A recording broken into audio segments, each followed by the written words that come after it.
Today is the 33rd Sunday of Ordinary Time, Cycle C. Malachi wrote around the year 460 BCE after the Babylonian exile, at a time when those who ignore God seem to prosper while God-fearing, faithful poor were barely surviving. Many years earlier, the prophet Amos had predicted a day of the Lord when a faithful Israel would be vindicated, their blame removed, and enjoy prosperity. However, Malachi's day of the Lord was not a day of joy, but one of fire and brimstone. The righteous will be saved, and the wicked shall be destroyed. We believe in a day of judgment when all humanity will have to give an account of their lives. Our life is a gift from God, and how we live it is a gift for return to God. Hopefully, it is one filled with love and kindness. We are annoyed and at times jealous when the wicked enjoy prosperity in the world while we try to be faithful to Christ's teaching, struggle economically. The danger for us is that, like the faithful people during the time of Malachi, we will begin to believe that being faithful to the gospel does not have a reward. As Christians, we see Christ as the burning oven, the Son of Justice, and the light of justice, whose light will burn away the wicked and raise up the faithful. The Thessalonians lived as a community sharing all they owned in common. They, the rich and the poor, combined all their resources so that no one would lack any of the basic needs. Either some had become so obsessed with the day of the Lord or the return of Jesus that they stopped working or were simply lazy. St. Paul said, "Those who do not wish to work should not eat." Everyone was expected to contribute to the well-being of the community with his or her time, treasure, and talent. Today, while we do not pool or combine our resources, each and everyone is expected to contribute to his or her community with his time, talent, and treasure. The question is, do you volunteer to help in the parish or participate in a ministry? That's time.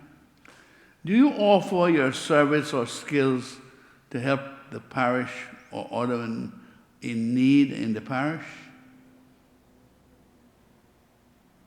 Do we have lawyers and doctors who could give bonus time? Do you offer skills and services to help the parish and others in need?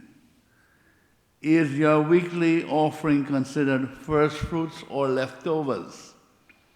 Do you make a sacrificial donation to the church, or do you give what you have left over after you've satisfied all of your needs and wants? Treasure. As we come to the end of the liturgical calendar, our focus should be on the second coming of Christ, the day of the Lord, or day of judgment. When asked to comment on the magnificent decorations of the temple, Jesus downgrades the importance of worldly beauty, which does not last forever. The late Pope Francis had asked us to place a greater effort on the helping the needy, which gains treasure for us in heaven, than the acquisition of material goods, even if they enhance the liturgy or the worldly prestige of the church. What's he talking about? Well, some churches have chalices worth $15,000 to $20,000. Sure. And candles and sticks that match and altars that match cost thousands and thousands of dollars. But while he said more emphasis was giving to helping the poor and the needy rather than trying to make the Eucharist exorbitant. The end of the era of animal sacrifice was at hand. The Romans totally destroyed the temple in 70 CE, 40 years after Jesus' death and resurrection, and it has never been rebuilt. This ended the sacrifice of bulls, lambs, goats, and pigeons.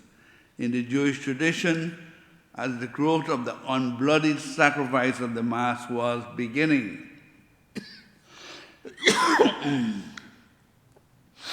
Jesus was able to accurately predict the events that would take place before the destruction of the temple.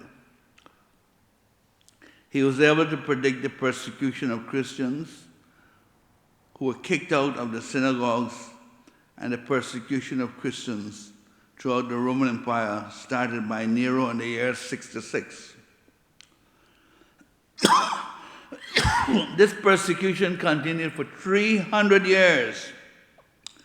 Fearing the seizure of their land and other property and the loss of their titles, family and friends betrayed each other, reporting to the Christian authorities those who were Christian.